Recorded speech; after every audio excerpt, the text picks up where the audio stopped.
Hello दोस्तों, स्वागत है आप सभी का आपसे एक मैथ सॉल्यूशन के इस नए वीडियो में। आज के इस वीडियो में हम लोग क्लास 10th फिजिक्स के विद्युत चैप्टर पर चर्चा करेंगे, जहां से बोर्ड परीक्षा और कॉम्पिटिटिव एग्जाम के दृष्टिकोण से बहुत सारे क्वेश्चन जो हैं पूछे जाते हैं। चाहे बोर्ड परीक्षा हो या प्रतियोगी परीक्षा हो, दोनों में ही काफ़ी सारे क्वेश्चन इस चैप्टर से पूछे जाते हैं। तो ये जो चैप्टर है ये आपके लिए बहुत ही महत्वपूर्ण है और इस चैप्टर को हम लोग एकदम से बेसिक से शुरू करेंगे। तो चलिए शुरू करते हैं। सबसे पहले आपको मालूम होना चाहिए कि जो विद्युत है इसकी खोज कब और कैसे हुई। जो विद्युत है, आज विद्युत का उपयोग आप लोग जानते हैं कि हमारे दैनिक जीवन के प्रत्येक भाग में हो रहा है। तो सबसे पहले आपको मालूम होना चाहिए कि विद्युत की खोज कब हुई। तो विद्युत की खोज की बात करें तो आज से लगभग 600 ईसा पूर्व। आप एकदम से कॉपी पेन लेकर बैठिए और नोट्स बनाते हुए लिखते हुए चलिए कि आज से लगभग 600 ईसा पूर्व यूनान का एक दार्शनिक जिसका नाम थेल्स था। आज से लगभग 600 ईसा पूर्व यूनान में एक दार्शनिक था जिसका नाम थेल्स था। इसने एक बहुत सिंपल सा प्रयोग किया। इसने क्या किया, एक अंबर का टुकड़ा लिया और इसने बिल्ली की खाल पर रगड़ा। इसने क्या किया, एक अंबर का टुकड़ा बिल्ली की खाल पर रगड़ा। तो इन्होंने देखा कि अंबर के टुकड़े को जब क्या करते हैं, छोटे छोटे अन्य धूल के कण या कागज के छोटे छोटे टुकड़ों के पास ले जाते हैं, तो देखते हैं कि वहां पर वो उन छोटे छोटे कणों को अपनी तरफ आकर्षित कर लेता है। अब हालांकि इस चीज पर इन्होंने, थेल्स ने बहुत ज्यादा काम नहीं किया, लेकिन इन्होंने इतना बताया कि कुछ तो है कि जब हम क्या करते हैं, अंबर को बिल्ली की खाल से रगड़ते हैं तो वो क्या करता है, छोटी छोटी वस्तुओं को अपनी तरफ आकर्षित कर लेता है। हालांकि उस समय में इस पर कोई विशेष ध्यान नहीं दिया गया। तो यहां से इन्होंने बताया, अब ये इन्होंने बताया कि यह वास्तव में होता क्या है। इसके लगभग काफी समय बीत गया तो एक वैज्ञानिक आए, गिलबर्ट। इन्होंने इन्हीं थेल्स के प्रयोग को क्या किया, फिर से दोहराया और इन्होंने इस प्रयोग को अंबर को बिल्ली की खाल से रगड़ा, कांच के छड़ को रेशम से रगड़ा, कांच के छड़ को बिल्ली की खाल से रगड़ा, तो भी देखा कि वो क्या करते हैं, उन वस्तुओं में छोटे क्या होता है, एक ऐसा गुण आ जाता है जिसके कारण वो छोटे छोटे वस्तुओं को अपनी तरफ आकर्षित कर लेता है। तो इन्होंने बताया, गिलबर्ट ने, कि ये जो अंबर का टुकड़ा है या कांच का जो छड़ है, ये जब हम इसको रगड़ देते हैं किसी भी वस्तु से, तो ये छोटी छोटी वस्तुओं को जो आकर्षित करता है, ये उस वस्तु का क्या है, एक गुण है जिसको हम लोग कहते हैं आवेश। ये क्या है, उस वस्तु को एक गुण है उस वस्तु का जिसको हम लोग कहते हैं आवेश। जैसे इसका एग्जाम्पल अगर हम वर्तमान युग में इस प्रयोग को करें तो आप क्या करिए, इस कोई भी प्लास्टिक का टुकड़ा लीजिए और उसको क्या करिए, सूखे बालों से रगड़िए। जैसे कि अगर हम क्या करें, इसी प्लास्टिक के टुकड़े को कुछ समय तक सूखे बालों से रगड़ते हैं, तो रगड़ने के पश्चात आप देखेंगे कि ये छोटे छोटे कागज के टुकड़ों को अपनी तरफ आकर्षित कर लेगा। जैसे अभी आप देखिए, यहाँ पर देखिए, ये तो छोटे छोटे क्या किया है, कागज के टुकड़ों को अपनी तरफ आकर्षित कर लिया है। अब इसको, ये गुण जो है ये आता कहाँ से है, तो यही जो गुण है ये आता कहां से, तो जब क्या करते हैं, हम इसको अपने बालों से रगड़ते हैं तो इसमें से कुछ इलेक्ट्रॉन क्या होते हैं, निकल जाते हैं, जो कि घर्षण के कारण ऐसा होता है। तो घर्षण के कारण क्या होता है, इसमें से कुछ इलेक्ट्रॉन बाहर निकल जाते हैं और यहाँ पर क्या होती है, इलेक्ट्रॉनों की कमी हो जाती है, जिसके कारण वो उन इलेक्ट्रॉनों की पूर्ति के लिए इसमें एक आकर्षण का गुण आ जाता है और ये क्या करता है, कागज के छोटे छोटे टुकड़ों को अपनी तरफ आकर्षित कर लेता है। तो यही गुण जो होता है ये आवेश कहलाता है। तो यहां पर आपको पहले मालूम होना चाहिए कि आवेश क्या होता है। तो आप लोग हेडिंग डालेंगे आवेश और अंग्रेजी लिखना चाहें तो लिखेंगे चार्ज। अगर हम आवेश की परिभाषा की बात करें तो आवेश किसी वस्तु का वह गुण होता है जिसके कारण हम उस वस्तु के चारों ओर वैद्युत तथा चुंबकीय प्रभाव को अनुभव करते हैं। आवेश किसी वस्तु का वह गुण होता है जिसके कारण हम उसके चारों ओर वैद्युत तथा चुंबकीय प्रभाव को अनुभव करते हैं, आवेश कहलाता है। तो आई होप आपने लिखा होगा। अब आवेश तो समझ में आ गया कि क्या करते हैं हम, जब किसी भी छड़ को, चाहे प्लास्टिक के टुकड़े को बाल से रगड़ते हैं तो ये आवेशित हो जाता है। अगर हम क्या करें, कांच की कोई छड़ लें और कांच की छड़ को बिल्ली की खाल से रगड़ते हैं, कांच की छड़ को अगर हम क्या करें, बिल्ली की खाल से रगड़ते हैं, तो हम देखते हैं कि कांच की छड़ पर क्या होता है, आवेश आ जाता है, जिसके कारण ये छोटे छोटे वस्तुओं को अपनी तरफ आकर्षित कर लेता है। अब यहाँ पर एग्जाम में क्वेश्चन 1 नंबर में पूछा जाता है कि जब कांच के छड़ को बिल्ली की खाल से रगड़ा जाता है तो कांच पर कौन सा आवेश आता है, प्लस आता है कि माइनस आता है। ये एग्जाम में पूछा जाता है। तो अगर यहाँ पर पूछा जाए कि कांच की छड़ पर कौन सा आवेश आता है, तो आपको याद रखना है कि कांच की छड़ पर क्या होता है, धन आवेश आता है, और बिल्ली की जो खाल होती है उस पर क्या होता है, ऋण आवेश आता है। अब ये धन आवेश और ऋण आवेश क्या होते हैं, तो ये हमारा आवेश का दो प्रकार है। एक होता है धनावेश, जिसको हम लोग कहते हैं पॉजिटिव चार्ज, और दूसरा है ऋणावेश, जिसको हम लोग कहते हैं निगेटिव चार्ज। धन आवेश जिसको पॉजिटिव चार्ज, ऋण आवेश जिसको हम कहते हैं निगेटिव चार्ज। अब धन आवेश क्या होता है, तो धन आवेश की अगर परिभाषा पूछी जाए तो जब कोई पदार्थ इलेक्ट्रॉन को त्याग करके धनावेशित होता है या आवेशित होता है तो उसको हम कहते हैं धन आवेश। जैसे क्या करते हैं, जब कांच की छड़ को बिल्ली की खाल से रगड़ते हैं, तो मान लीजिए कोई कांच की एक छड़ है और इसको हमने बिल्ली की खाल से रगड़ा, तो बिल्ली की खाल से रगड़ते हैं तो इसमें से कुछ इलेक्ट्रॉन क्या होते हैं, बाहर निकल जाते हैं, और जब ये इलेक्ट्रॉन बाहर निकलते हैं तो इस पर क्या होता है, प्लस चार्ज आ जाता है। इसी प्रकार जब ये बिल्ली की जो खाल होती है ये क्या करता है, इलेक्ट्रॉनों को ग्रहण कर लेता है, तो यहाँ पर आ जाता है माइनस चार्ज। तो धन आवेश क्या होता है, जब कोई पदार्थ इलेक्ट्रॉनों को त्याग करके आवेशित होता है तो उसको धन आवेश कहते हैं, और जब कोई पदार्थ इलेक्ट्रॉनों को ग्रहण करके आवेशित होता है तो उसको हम लोग कहते हैं ऋण आवेश। आई होप आपको यहाँ तक समझ में आया होगा। अब इसके बाद जो अगला टॉपिक आता है वो पूछा जाता है कि आप बताइए सजातीय आवेश क्या होते हैं। सजातीय, आप नोट बनाते चलते रहिए, बहुत ही महत्वपूर्ण है, एग्जाम में कई बार पूछा भी जा चुका है कि सजातीय आवेश क्या है और सजातीय आवेश के कैसे कौन से गुण होते हैं। तो सजातीय आवेश को अंग्रेजी में कहते हैं लाइक चार्ज।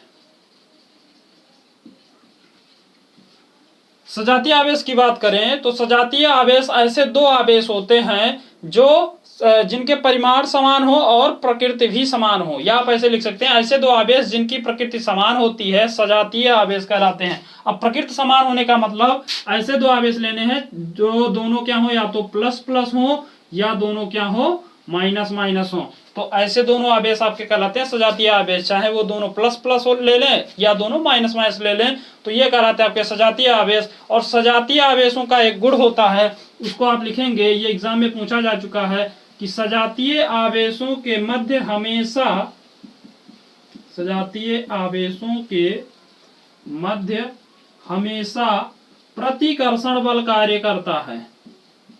और ये आपको एकदम से रट लेना है, प्रतिकर्षण बल कार्य करता है।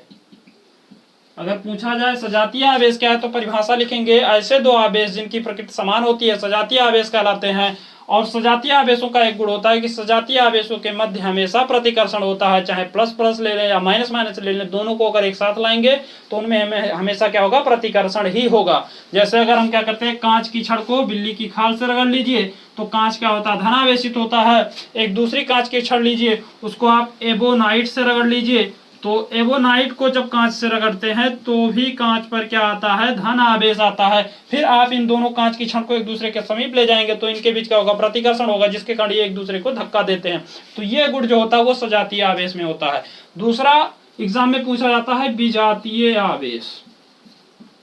ये एकदम से बेस है विद्युत चैप्टर का, यहां से अगर आप समझते हुए चलेंगे तो आपको आसानी होगी आगे की चीजों को समझने में। विजातीय आवेश अगला है, हेडिंग डाल लेंगे आप लोग, विजातीय आवेश जिसको कहते हैं अनलाइक चार्ज।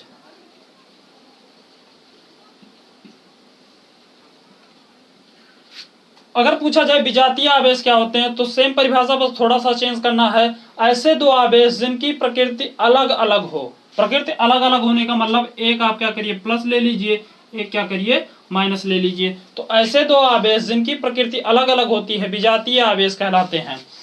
और विजातीय आवेशों का गुण होता है कि इनके मध्य हमेशा क्या होता है, आकर्षण होता है। आपको इतना केवल ध्यान रखना है, आप लिखेंगे कि ऐसे दो आवेश जिनकी प्रकृति अलग अलग होती है विजातीय आवेश कहलाती है, तथा विजातीय आवेशों के मध्य हमेशा प्रतिकर्षण बल कार्य करता है।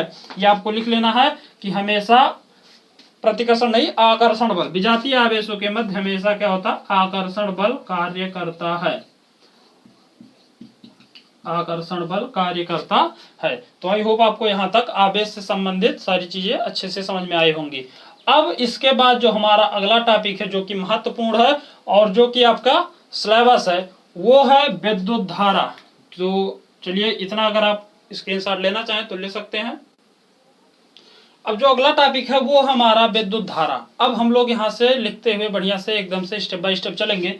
आपको मालूम होना चाहिए विद्युत धारा क्या होती है। एग्जाम में कई बार पूछा भी जा चुका है कि विद्युत धारा किसे कहते हैं। तो विद्युत धारा की परिभाषा बहुत ही सिंपल है। यदि कोई आप चालक पदार्थ लीजिए, उसमें से आवेशों का प्रवाह हो रहा है तो हम कहेंगे कि उसमें विद्युत धारा बह रही है। यानी परिभाषा की बात करें तो आवेशों के प्रवाह की दर को विद्युत धारा कहते हैं। इसको नोट करिए, लिखेंगे आवेशों के प्रवाह की दर, आवेशों के प्रवाह की दर विद्युत धारा कहलाती है। आवेशों के प्रवाह की दर विद्युत धारा कहलाती है। आवेशों के प्रवाह की दर को विद्युत धारा कहते हैं या आवेशों के प्रवाह की दर विद्युत धारा कहलाती है। एक लाइन की परिभाषा है। आगे लिखेंगे इसे स्मॉल आई या कैपिटल आई, दोनों से, कहीं कहीं पर आपको कैपिटल आई दिखेगा, कहीं कहीं पर स्मॉल आई, तो आप दोनों लिख लेंगे। इसे स्मॉल आई या कैपिटल आई दोनों से प्रदर्शित करते हैं। वैसे ज्यादातर आपको स्मॉल आई ही दिखेगा कि इसे हम स्मॉल आई से प्रदर्शित किया जाता है या स्मॉल आई से प्रदर्शित करते हैं। इसके बाद पूछा जाता है कि ये कौन सी राशि है। तो विद्युत धारा एक अदिश राशि है। इसमें आप लिखेंगे, ये भी आपसे एग्जाम में 1 नंबर में पूछा जा सकता है कि विद्युत धारा कौन सी राशि है। तो लिखेंगे विद्युत धारा एक अदिश राशि है। ये काफी महत्वपूर्ण है, आपको एकदम से ध्यान रखना है कि विद्युत धारा में केवल परिमाण होता है, दिशा का कोई ज्ञान नहीं होता। इसलिए विद्युत धारा क्या होती है, अदिश राशि होती है। अब यहां से इसका सूत्र आपको मालूम होना चाहिए कि विद्युत धारा अगर कहा जाए कि किसी परिपथ में विद्युत धारा बह रही है तो कितनी धारा बह रही है, इसको कैसे ज्ञात करेंगे। तो इसको ज्ञात करने के लिए एक सूत्र होता है। आप लिखेंगे माना एक चालक तार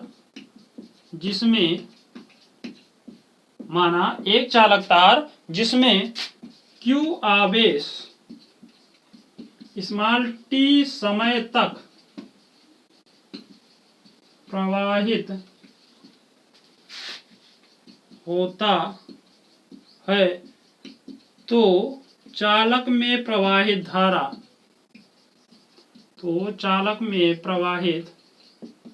धारा आप लिखेंगे small I equal to Q by T.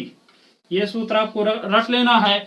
यदि किसी चालक तार में Q आवेश स्मॉल t समय तक प्रवाहित होता है तो उसमें जो प्रवाहित धारा होगी वो Q अपान T होगी, जो कि आपका परिभाषा है कि आवेशों के प्रवाह की दर। आवेश क्या होते हैं, Q होते हैं। हमने आपको शुरू में बताया कि आवेश क्या होता है, किसी वस्तु का वह गुण होता है जिसके कारण हम उसके चारों तरफ चुंबकीय अथवा वैद्युत प्रभाव को अनुभव करते हैं, आवेश कहलाता है। आवेश को स्मॉल q या कैपिटल Q से प्रदर्शित किया जाता है। अगर मात्रक की बात करें तो आवेश का मात्रक कूलाम होता है। ये भी आप रख लेंगे कि आवेश का मात्रक क्या होता है, कूलाम होता है। तो यहां से हम क्या कर सकते हैं, धारा का मान ज्ञात कर सकते हैं। अगर हमें मालूम हो कि कितना आवेश और कितने समय तक किसी तार में प्रवाहित हो रहा है तो हम यहां से इसका मान ज्ञात कर सकते हैं। इसके बाद आता है कि इसका मात्रक क्या है। आपको एकदम से स्टेप बाय स्टेप चलना है और नोट बनाते हुए चलना है। आवेश अगर हम कोई पूछ ले कि धारा का मात्रक क्या है, तो धारा का मात्रक आप सूत्र के अकॉर्डिंग देखेंगे तो यहां से इसका मात्रक हो जाएगा Q फॉर होता है आवेश यानी कूलाम, यानी इस आवेश का जो मात्रक होता है वो होता है कूलाम, और समय का मात्रक होता है सेकंड, यानी एक मात्रक आपका हो जाएगा कूलाम प्रति सेकंड। आवेश का एक मात्रक क्या होगा, कूलाम प्रति सेकंड। जबकि व्यवहारिक जीवन में जो ज्यादातर साधारणतया उपयोग किया जाता है वो होता है एम्पियर। तो आप लिख लेंगे कि आवेश का मात्रक, अगली लाइन में लिखेंगे एम्पियर होता है। आवेश का मात्रक एम्पियर होता है। और दूसरा मात्रक अगर पूछा जाए तो ये होता है कूलाम प्रति सेकंड होता है। तो आई होप आपको यहाँ तक सारी चीजें समझ में आई होंगी। तो अगर आप इसका स्क्रीनशॉट लेना चाहें तो स्क्रीनशॉट ले सकते हैं। अब हम क्या करते हैं, यहाँ से कुछ और मानों को रट लेते हैं जो कि एग्जाम में कई बार पूछे भी जाते हैं और आपको याद भी होना चाहिए। जैसे अगर पूछा जाए कि आप बताइए कि एक इलेक्ट्रॉन पर कितने आवेश हैं, तो एक इलेक्ट्रॉन पर अगर आवेश पूछा जाए तो एक इलेक्ट्रॉन पर जो आवेश होते हैं वो होते हैं 1.6 इंटू 10⁻⁻⁻⁻⁻⁰ कूलाम। यानी अगर पूछा जाए एक इलेक्ट्रॉन पर कितने आवेश होते हैं, तो होते हैं 1.6 × 10⁻⁻⁻⁻⁻⁻ कूलाम। अब यहां से अगर पूछा जाए कि एक कूलाम में कितने इलेक्ट्रॉन होते हैं, तो एक कूलाम बराबर हो जाएगा 1/1.6 इंटू 10⁻⁻⁻⁻⁻। और ये न्यूमेरिकल टाइप का क्वेश्चन पूछा जाता है कि आप बताइए एक इलेक्ट्रॉन में कितने, एक कूलाम में कितने इलेक्ट्रॉन होते हैं। तो एक इलेक्ट्रॉन, एक कूलाम बराबर हो जाएगा 1/1.6 इंटू 10⁻⁹। इसको सॉल्व कर लेंगे तो एक कूलाम इक्वल टू, इसको ऊपर ले चलेंगे, इससे 1.6 से इसमें भाग करेंगे तो ये आएगा 6.25 इंटू 10⁻⁻⁸ आवेश। ये आपको कुछ मान याद रखने हैं कि एक इलेक्ट्रॉन पर कितने आवेश होते हैं। तो एक इलेक्ट्रॉन पर आवेश होते हैं 1.6 × 10⁻⁻⁻⁹ कूलाम। और एक कूलाम में अगर पूछा जाए कि कितने इलेक्ट्रॉन होते हैं,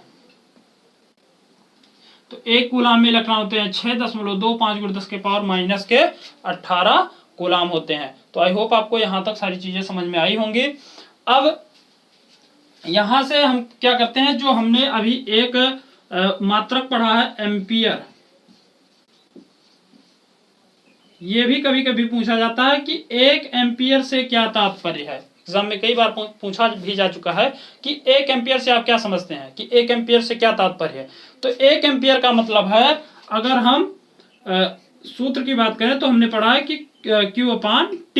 इस सूत्र से क्या करते हैं, हम एक एम्पियर की परिभाषा देते हैं। कैसे देते हैं, एक एम्पियर एक एम्पियर धारा का वह मान है जिसमें एक कूलाम आवेश 1 सेकंड तक, एक कूलाम आवेश 1 सेकंड तक प्रवाहित होता है, 1 एम्पियर कहलाता है। अगर एग्जाम में पूछा जाए कि 1 एम्पियर से आपका क्या तात्पर्य है, 1 एम्पियर किसे कहते हैं, तो 1 एम्पियर किसी भी चालक तार में प्रवाहित धारा का वह मान है जिसमें 1 सेकंड में 1 कूलाम आवेश प्रवाहित होता है, 1 एम्पियर कहलाता है। और 1 एम्पियर का जो मान होता है वो होता है, यहां से मान रखेंगे तो 1 कूलाम बराबर इतने आवेश होते हैं, यानी 6.25 × 10⁻⁻⁸ और बटे 1। तो 1 एम्पियर बराबर अगर पूछा जाए कितने आवेश, तो 6.25 × 10⁻⁻⁸ आवेश होता है। यानी अगर पूछा जाए कि 1 एम्पियर में कितने आवेश होते हैं, तो 6.25 × 10⁻⁻⁸ आवेश होते हैं। यानी अगर आपको गलती से भी 1 एम्पियर का झटका लगता है तो उस स्थिति में आपके शरीर में 6.25 × 10⁻⁻⁸ आवेश प्रवेश करते हैं। तो आई होप आपको यहाँ तक सारी चीजें अच्छे से समझ में आई होंगी। अगर आपको यहाँ तक सारी चीजें अच्छे से समझ में आई हो तो चैनल को सब्सक्राइब कीजिए, वीडियो को लाइक कीजिए, ज्यादा से ज्यादा शेयर कीजिए। अब मिलते हैं अगले वीडियो में। अगले वीडियो में हम लोग चर्चा करेंगे कि विद्युत विभव क्या होता है, वैद्युत विभवांतर क्या होता है। तो ये सारी चीजें आगे जो भी हैं उसको डिटेल में पढ़ेंगे। और अगर आपको ये सारी चीजें अच्छी लगी हो तो चैनल को सब्सक्राइब जरूर कीजिएगा। मिलते हैं अगले वीडियो में, तब तक के लिए जय हिंद।